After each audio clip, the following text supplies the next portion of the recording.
About 20 odd years ago, perhaps 25 years ago, when I was working in Greece, I was employed by a publishing company and they wanted me to edit, to write, eventually to illustrate, and then to record the sounds, or to record voices for the accompanying tape scripts and eventually CDs. And when it came to paying me, they suddenly decided that they had a problem, that according to their code, they could only pay me for one job, and therefore I had to be self employed. And effectively, I had to work from home. So, registering as a self employed person in Greece was a nightmare. It took me 2 weeks of almost continual processing and going through the bureaucracies and going to see the police station and this group and that group and having the requisite stamps on various forms. I must say I found it extremely frustrating. And having negotiated that, I was then, of course, in a position to be able to negotiate all this sort of rubbish with similar sort of stuff when I was living in Russia. Had I not gone through the nonsense in Greece, I would definitely not have managed it in Russia. But now I find in the UK, it's worse.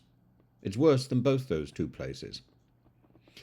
And the workplace revolution, which that's called WFT, is working from home, has been heralded as a beacon of modernity, an opportunity to reclaim commuting hours, to ditch the tyranny of fluorescent lit cubicles. But it seems not everyone is enamored with this brave new world. Now, to go back to my Greek experience, having finally got permission to work from home, I was then told that I could only be paid for all the various things I did as one job. So, in fact, I ended up with a reduction in pay for doing 4 or 5 different tasks. And I thought this was extraordinary. I would have thought that 4 or 5 different tasks would have merited 4 or 5 different pays. And then the boss of this organisation, let's call it GBH, grievous bodily harm. There's a joke in there if you know Greece, and the boss said to me, "Well, because you're working from home, you've got home comforts, and therefore we're going to pay you less." And eventually, I gave up and I got work elsewhere, and I was then saddled with this self-employed nonsense which dogged me, and it was really difficult, really tough. And what was this about? This is about deceit. This was about business deceit. And we're in the same territory, I think, with businesses in the UK.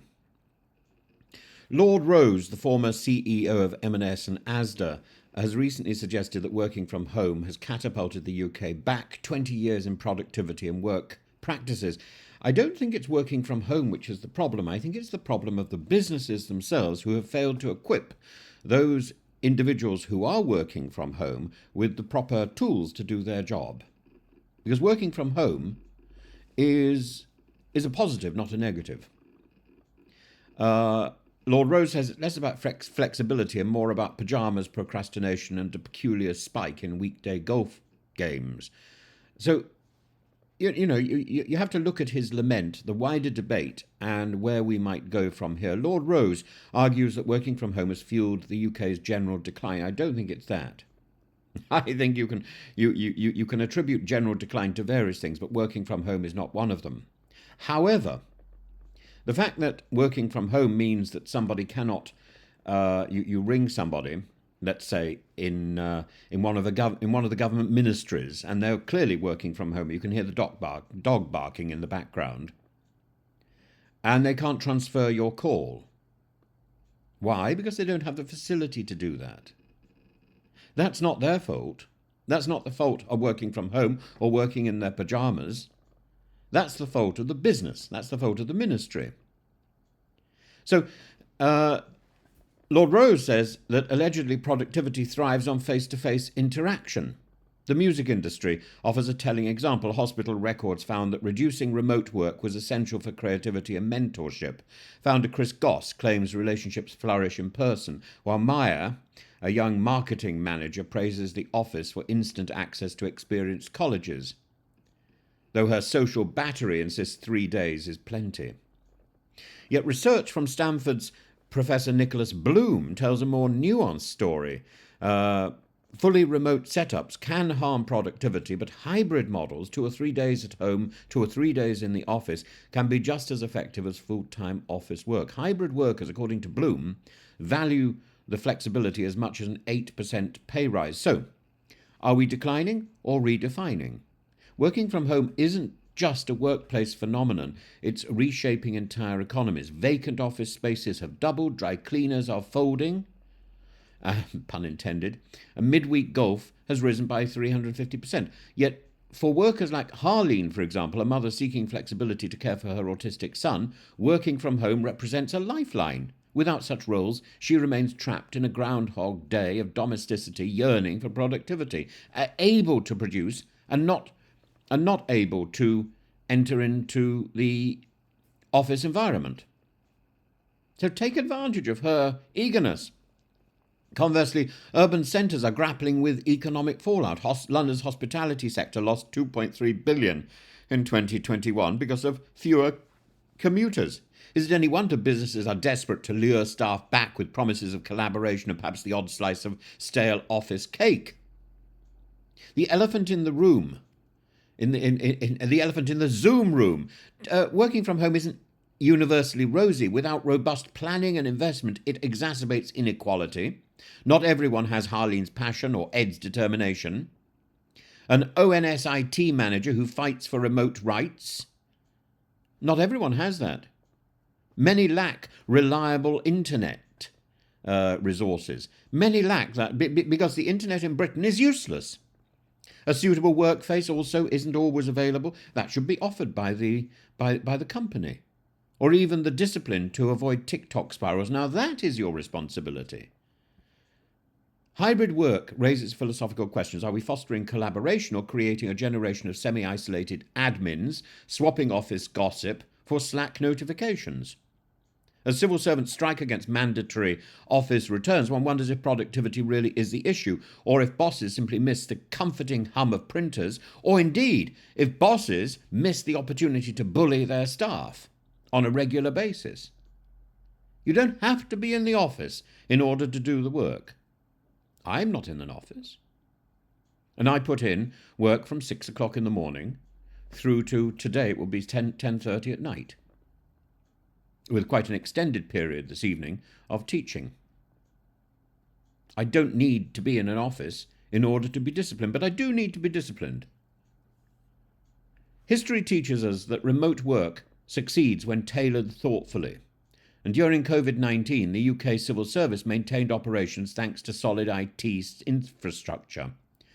But failures abound too. Yahoo famously ended working from home in 2013 under CEO Marissa Mayer, citing declining accountability. Closer to home, Lord Rose's Russbnish rhetoric suggests a similar scepticism of flexibility.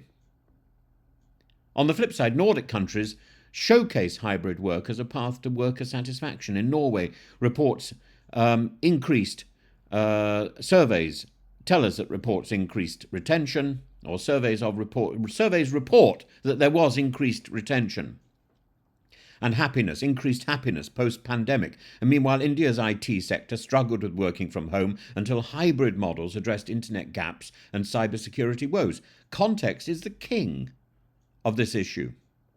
And the debate on working from home is more cultural battleground than productivity metric. Is it a lazy experiment? Or is it a pragmatic response to modern life? And perhaps it's both. The truth lies not in extreme solutions, but in balance, and in the company ensuring that the individual who is working from home is properly supported.